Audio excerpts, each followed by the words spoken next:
嗨，大家好，我是探评书。今天是2025年12月31号。这一期我们继续聊聊俄罗斯入侵乌克兰，看一看乌克兰战场上也有什么变化。今天是俄罗斯侵略乌克兰的第1407天，也是乌军进入库尔斯克的第513天。前线总共发生了209次战斗，其中52次在波克罗夫斯克方向。根据媒体报道俄军在波克罗夫斯克东面的米尔诺赫拉德和扎波罗热州的胡里亚波尔附近采取了有限的进展，俄军继续发起进攻，但未能取得确切进展。对乌军来说米尔诺赫拉德北部是当前压力最大的交战点，但他们正在顽强阻击，不断消灭敌人有生力量。这个美国战争研究所的军事专家认为俄国防部正在加紧掩盖在库皮扬斯克的失利。俄军近期在扎波罗热州的胡利亚波市附近取得进展，也就是说他想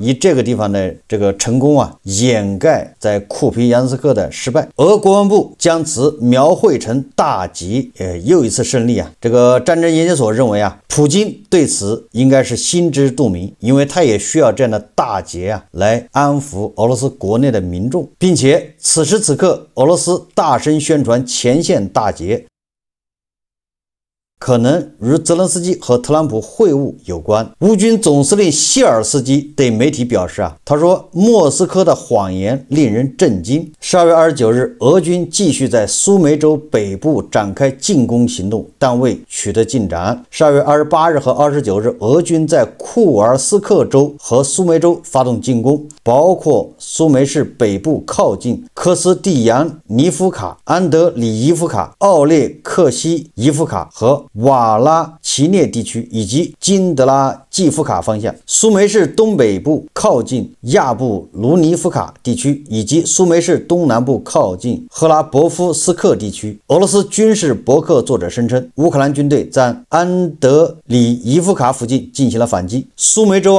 一家地方媒体机构于12月28日报道，自12月22日左右以来，俄军小型步兵部队在科马里夫卡附近进行了行动。据称，与俄北方集团军有关联的一位军事博主声称，在贝扎利夫卡，也就是苏梅市的西北部作战的俄第一摩步团，据称受俄罗斯北方集团军作战指挥的一个小组无法撤离受伤的士兵。也就是说他们在进攻苏梅市西北部的时候遭到了乌军的伏击连伤员都撤不走。在这个冰天雪地的库皮扬斯克在漫长的乌冬前线大雪纷飞疯狂的俄罗斯人为了给热恋中的普京送一份新年贺礼，使用了包括马队在内的一切攻击力量，妄图在乌克兰防线冲出一个缺口。虽然他们的想法很疯狂，但现实很残酷。俄罗斯的攻击小队往往在半路上就被乌军的无人机斩杀而去军事化。著名的俄罗斯军事博主罗曼诺夫报道说，库皮扬斯克的几支俄军部队被完全包围，他们现在分散成小队坚守，周围布满地雷。他声称自己有被困者的语音和视频留言。其他 Z 频道确认，俄军正在尝试突破包围圈，并向孤立的部队提供面包补给，但是每次补给行动都以失败告终。被困的俄罗斯士兵只有消化自己的同伴。在库皮扬斯克郊区依然有俄罗斯小型步兵插旗行动，也就是去插个俄罗斯的国旗，然后拍个视频拍个照片发给上级，然后就可以领赏。当然了，最后他们都被乌军的无人机活活撕碎。俄乌双方在波克罗夫斯克这儿还是进行了这个疯狂的厮杀虽然波克罗夫斯克被普京已经4次宣称拿下，但是现在还在这个叫绞杀战。根据媒体的报道有一个媒体他是这么说的他说2025年12月29号，波克罗夫斯克的天空不是灰色的，而是被钢铁与火药染成了浑浊的焦黄色，硝烟弥漫这里的寒冬不仅冻结了战壕里的泥土，更仿佛冻住了时间，唯有死亡在急速流动。清晨的浓雾还未散去，大地便开始了剧烈的颤抖。俄军的装甲集群并非像以往那样零散偷袭，而是排出了令人窒息的三角楔形阵，数十辆 T90 坦克如同从地狱爬出的钢铁巨兽。履带碾碎了结冰的公路，发出了令人牙酸的金属撕裂声。他们身后 BMP 步兵战车载着满脸稚气却眼神凶悍的步兵，在尘烟中若隐若现。然而等待他们的不是溃退的乌军，而是早已织好死亡天网。当俄军推进至距离乌军防线仅800米时，空气中突然充满了 FPV 自杀式无人机特有的高频蜂鸣声，那是数千只电子黄蜂同时振翅的声音。战场瞬间化为炼狱，一辆冲在最前的俄军重型坦克刚越过陆战顶部的反应装甲，便被一枚从天而降的精准制导炸弹掀开了天灵盖。炮塔在剧烈的爆炸声中旋转着飞向半空，滚烫的钢水如雨点般洒落在周围的步兵身上。当俄军没有停下，他们踩着同伴的礁石继续冲锋，车载机炮对着废墟疯狂扫射，打得砖石横飞。在罗金斯克方向的林区，战斗退化到了最原始的血腥，双方士兵在被炸秃的松树间展开了白刃战，枪托砸碎骨骼的闷响，手雷拉环弹开的脆声，以及垂死者嘶哑的哀嚎，在硝烟中混杂成一曲恐怖的交响乐。一名乌军喷火兵在被击中前最后一秒，将长长的火龙喷向俄军的伞兵坑，瞬间将那里变成了燃烧的火葬场。夜幕降临，波克罗夫斯克的火光映红了半个天际。这一天，这座城市不再是地图上的一个点，而是一台高速运转的绞肉机，每一寸焦土都吸饱了鲜血，每一块弹片都记录着绝望与疯狂。说实话啊，这个文章写的把战场上那种残酷啊，那种血腥死亡的气息是相当的淋漓尽致。但是啊，它跟战场实际情况还是有出入，因为现在在俄乌战场上很难见到短兵相接啊、拼刺刀啊、什么火焰喷射器，那是二战时候的武器，你很难在俄乌战场上见到火焰喷射器。但是啊，它也反映了啊俄乌前线这种叫绞肉战，这种残酷血腥。乌军对吧，在前线精心布置了20公里的死亡地带，是由 FPV 无人机以及海马斯还有精准火炮构成的。乌军的第414独立无人系统马扎尔之鸟旅昨天凌晨对顿涅茨克地区俄军的无人机发射场以及后勤节点实施了精准打击。据公开信息显示，目标包括沙赫德、天竺葵无人机后勤枢纽、发射前检修点、弹头仓库、天竺葵无人机存储设施以及人员集结区。乌军的总司令希尔斯基说啊，他对媒体说啊，他说乌克兰领土防卫旅将进行改革，以获得2次动力。什么改革啊？就是步兵营的数量将减少，而无人机部队将显著扩编，每个旅将配备2个专用无人机营，以增强防御能力。你看看啊，就是乌军现在根据实战对每个旅对吧进行改编，对吧？以前那个步兵旅啊，那基本上都是对吧，就坦克、装甲车，就这种配置啊。现在要减少这个配置，而增加2个无人机营，也就凸显现在战场上主要靠无人机，对吧？你像常规的这个步兵旅啊、装甲旅啊，没有无人机配合，寸步难行。所以你看，希尔斯基就要进行改革，所有的这个装甲旅、步兵旅，统统的把一个旅要配2个专用的无人机营。这个希尔斯基还说啊，他要计划呀，将乌军的工资提高3倍。我觉得这个就应该啊，叫重赏之下必有勇夫。这些乌军士兵啊，在前线抛头颅洒热血，抵抗强盗的侵略，就应该给他们发高薪呐，那要不然凭什么人家在前面卖命，对吧？这个钱反正有人出，你只要工资给的够高，根本就不怕缺人。世界各地的对吧，这些战争爱好者，还有很多这个有经验的对吧，士兵、退伍军人，包括那些找不到工作的，提高3倍什么概念？那一个月至少对吧1.5万以上美金呐，那就相当于10万人民币啊，一个月啊，你想想会有多少人去卖命？所以很多黄俄一天到晚说乌克兰没人了，你只要有钱怎么会没人呢？你跟人家发美金，一个月发2万美金，那小黄俄都想去，当然人家不一定要啊，因为他要军事素质啊，对吧？你这一听到枪响或者炮响就尿裤子，废尿不湿啊。现在俄乌双方啊互相轰炸，对方纵深领域的这些目标都不闲着啊。一边啊，乌克兰用无人机给莫斯科机场添堵，制造空中停车场；一边用炼油厂火光回敬，对吧？俄罗斯的节日气氛，双方啊也毫不示弱啊。这个双方的战报仿佛也在比拼 KPI 啊，一个是晒击落无人机的成绩单，一个是秀敌后打击打卡记录。当然了，这个最惨的还是乘客，尤其是很多黄俄兴冲冲的啊，趁着这个大地啊这个免签，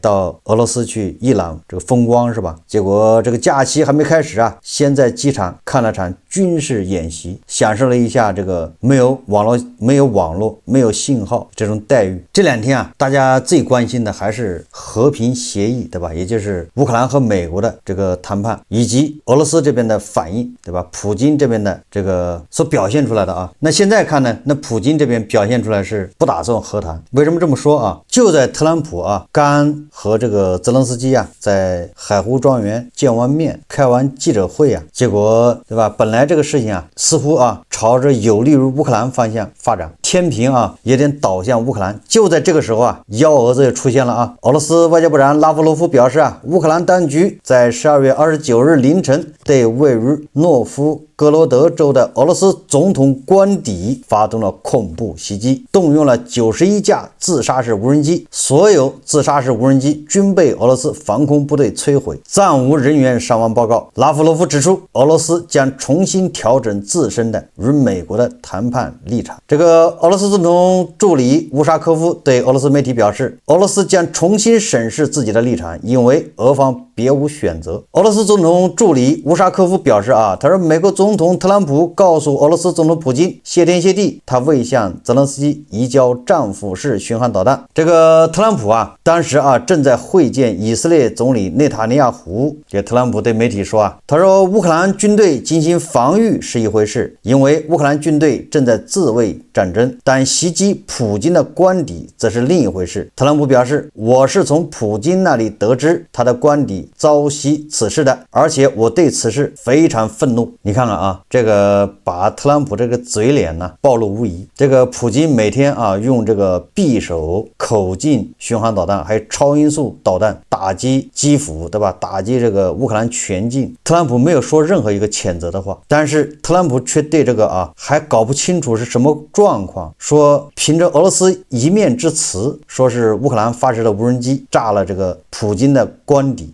他就相信了，马上他就说对此十分愤怒。这个让人啊，你不能不觉得这个特朗普啊是普京的办事员啊。乌克兰方面说啊，这个不是他们干的，对吧？如果有的话，那也是俄罗斯人自导自演。这个普京啊，实际上就是欲加之罪，何患无辞啊！他就不想和谈，他一看到这个情况，对吧？形势对他不利，他马上搞个假旗行动，自导自演，然后趁机，对吧？告诉特朗普没法和谈。这个秃子头上的虱子，明摆着的。特朗普还说了啊，是普京给他亲自打的电话。你说这个丢人不丢人吧？就普京给特朗普打电话告状，这个咱们啊，我帮黄俄啊脑补一下，但是普京啊紧急拨通了啊特朗普的电话。特朗普大半夜的吧抄起电话之后，听见那边啊普京的这个语气不大对，对吧？既兴奋又有点生气，又有点惊恐。特朗普就问他啊，兄弟你怎么了？电话那一头啊，普京啊感觉啊刚从这个惊吓中啊反应过来，平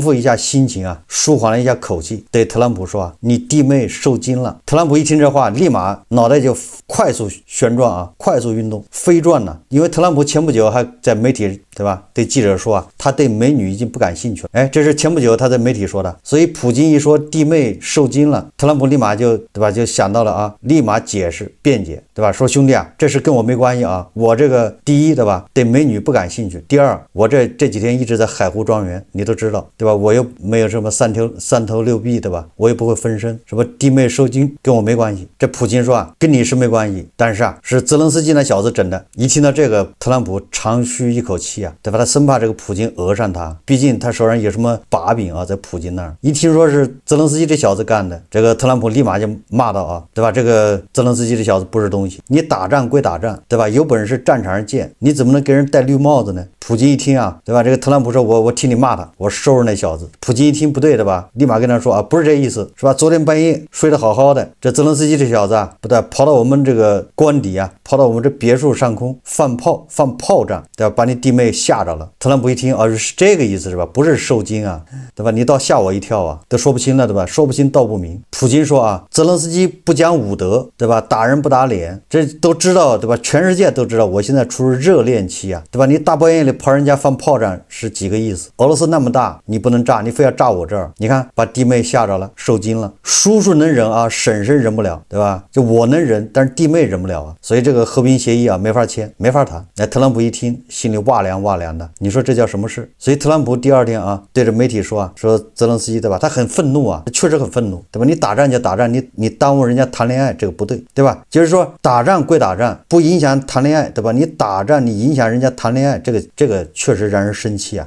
让人愤怒，毕竟啊，对吧？人家普京年纪不小了，现在也是黄昏恋呢，对吧？美好的日子不多了，你这个大半夜的还打搅人家，对吧？你不在战线上使劲，对吧？你不跟那连续场上使劲，你净跟人家这个老头子，对吧？谈恋爱你在使劲，这个有点过啊。所以说特朗普这个叫英雄惜英雄啊，所以他很愤怒。最主要的是特朗普啊，勾起了他的这个悲伤的、令人难堪的往事。什么往事呢？这不是爱泼斯坦那个事吗？对吧？所以特朗普一想到，对吧？自己被这个事整的，你看看谈恋爱都没法好好谈，对吧？这个世界有什么值得留恋的？对普京来说也是的，世界之大，居然容不下，对吧？他一张床谈恋爱。这个美国的众议员呢，是叫培根说啊，他说在乌克兰问题上，历史将会记住特朗普是张伯伦，而不是丘吉尔。我想说的是，特朗普他不是张伯伦，更不是丘吉尔，因为张伯伦好歹他不是希特勒的办事员呢。你现在特朗普给人感觉他就是普京的一个办事员，普京的一个传声筒。这个美国前国务卿蓬佩奥30号啊公开啊批评这个特朗普，他说啊，俄罗斯总统普京迄今完全没有做出任何实质性让步。他警告称啊，除非西方国家对俄罗斯施加更大压力，否则普京根本不会认真坐上谈判桌。蓬佩奥在电视节目中对特朗普所谓的和平将近的说法表示高度怀疑。对于外界普遍关注的最后10%关键议题，如领土安排和安全保障问题，蓬佩奥直言，普京在这些核心问题上的立场毫无松动迹象，看不出任何妥协空间。针对泽连斯基提出的由欧洲军队驻扎边境，为乌克兰提供安全保障的设想，蓬佩奥同样提出警告，认为无论是北约还是欧洲国家的军力直接部署在俄罗斯边境，对克里姆林宫而言都是不可接受的。与特朗普更倾向通过谈判解决冲突不同，立场强硬的蓬佩奥主张应赋予乌克兰更大的军事行动权限。他强调，这场战争结束方式必须使乌克兰持续做他该做的事，自卫，并对俄罗斯军事资产实施深入打击。蓬佩奥特别点名俄罗斯的炼油厂和军工企业，认为这些设施是支撑其对外战争的关键基础设施。他援引相关报告称，目前已有15%至20%的俄罗斯能源基础设施因遭打击而停运，同时俄军伤亡人数已接近100万。只有持续施加这种高强度的压力，直到普京确信和平带来的收益大于继续战争的代价，真正的和平才有可能出现。你看这个跟印度的老干部一样啊，离开了岗位之后他就敢说真话。蓬佩奥这个作为一个离退休的老干部，说了几句真话呀。实际上啊，从普京啊编造的啊，对吧？他弟妹是吧？新媳妇黄俄的后妈呀，这个受惊就可以看出他就没有和平的意思，对吧？他还以为在这个前线啊节节胜利，一个库皮扬斯克，对吧？一个波克罗夫斯克打了1年半，死伤无数，他认为他节节胜利，所以他还要继续打下去。德国的图片报说啊，他说特朗普和泽连斯基在谈判后的微笑是虚假的，关键和平计划问题仍未解决。他说我们可以举行无数次会晤并进行数十次电话交谈，但有一点始终不变，普京想要整个顿巴斯，而且远不止如此。他从未在任何地方明确表示他想要和平。一位乌克兰官员对该报表示，一位乌克兰军人告诉图片报说，俄军在战线所有地段攻击的强度不言自明，他们不是在为和平做准备。莫斯科坚持其最高要求，普京展示的是军事力量和政治上的不妥协，而非妥协的意愿。乌克兰的所有提议，例如在顿巴斯就非军事区举行公投，都遭到拒绝，不仅被普京拒绝，也被特朗普拒绝。在此情况下的乌克兰战术是防止特朗普不加批判的全盘接受普京告诉他的一切。基辅正试图说服美国方面考虑乌克兰的论点，让欧洲参与进来，并进行真正的谈判，而不是简单的照搬俄罗斯的最高要求。你看，人家德国的《图片报》都这么，对吧？调侃特朗普啊，特朗普跟乌克兰就是照搬俄罗斯最高指示，真的沦为这个普京的一个办事员了啊！这一场为争夺特朗普及其圈子支持而进行的公开斗争，决定性的问题是美国总统愿意将这个进程持续多久，以及他是否会在某个时刻失去耐心。引人注目的是，他不再发出最后通牒和设定最后期限。这位曾承诺在最短时间内结束战争的总统，现在却承认战争可能还会持续很长时间。实际上，现在大家都已经基本清楚了啊，当前的局势是泽连斯基啊，确实也在争取特朗普，对吧？不要跟美国把关系搞僵，围着特朗普打太极。这个乌克兰的原则和立场是一点都不能让步，领土换和平那是不可能的。但是跟特朗普打交道呢，要身段要柔软的，不能直接跟他硬刚，不要把美国把特朗普推到俄罗斯那边去了。这就是乌克兰的胜利，这就是欧洲人呐和乌克兰，对吧？陪着特朗普玩游戏，哄着他吧，你说啥就是啥。就目前啊，美国对乌克兰的支持，对吧？虽然有，但也很有限。但是我们也得承认，没有美国的支持，那乌克兰就会更困难。那反过来呢，如果美国倒向俄罗斯呢，那不更困难了吗？所以说争取美国这没错，你要把这个特朗普这剩下的3年要混过去，对吧？最终啊，这个欧洲人还是要擅长，无论是外交还是军事上，只是火候还没到，对吧？外交上面现在欧盟似乎没擅长，但是我觉得迟早是要擅长，因为你绕不过欧盟啊，无论是制裁，对吧？还有这个国际法诉讼，对吧？刑事法庭对普京对这个绍伊古的审判，还有战后的合作啊，最主要是合作，要不然你停火之后，整个欧盟对俄罗斯进行封锁，不跟你合作，你俄罗斯怎么重建呢？俄罗斯怎么发展经济啊？特朗普是想，对吧？这个都是秃子头上虱子明摆着的。特朗普是不希望俄罗斯啊跟印度绑得太紧，俄罗斯也正有此意，他也不想沦为印度的一个叫原材料供应国，毕竟以前是大哥，对吧？再往前倒还是哥还是爹，现在变成一个跟着你后面看你脸色吃饭，谁也受不了啊，心态上接受不了。所以说这个俄罗斯人也不愿意跟印度啊什么背靠背的合作，那是不可能的。黄俄，对吧？你就不要做这个幻想。那特朗普认为他只要稍微拉一下俄罗斯，对吧？俄罗斯就会倒向他，给俄罗斯一个叫投桃报李啊，帮普京从这个烂泥里面拉出来，然后给普京想要的，然后这样普京就跟着他转，不就这个意思吗？很可惜啊，特朗普这个算盘打的好像是对的，但是实操这一块是过不去的，因为还有欧盟啊，欧盟好不容易逮着这个机会，对吧？这是天赐良机啊，除掉天敌，一劳永逸的解决悬在欧洲头上的这个叫达摩克利斯之剑。欧洲人，对吧？笼罩了欧洲几百年的这个梦魇噩梦，这么好的机会，欧洲人会放弃吗？实际上对乌克兰人来说一样啊，不把俄罗斯打败，不把俄罗斯拖垮，所谓的一切和平都是一张废纸而已，不过又是一个布达佩斯协议，乌克兰人应该最清楚。所以现在所谓的什么和平协议，都是陪着特朗普，对吧，在玩游戏。整个欧洲啊，现在要打起精神支持乌克兰，就是要拖垮俄罗斯，为世界，对吧，为人类除一害。好，这期节目我们就聊到这里，感谢大家收看。如果喜欢我的节目，欢迎订阅转发，也可以在下方留言评论，谢谢大家。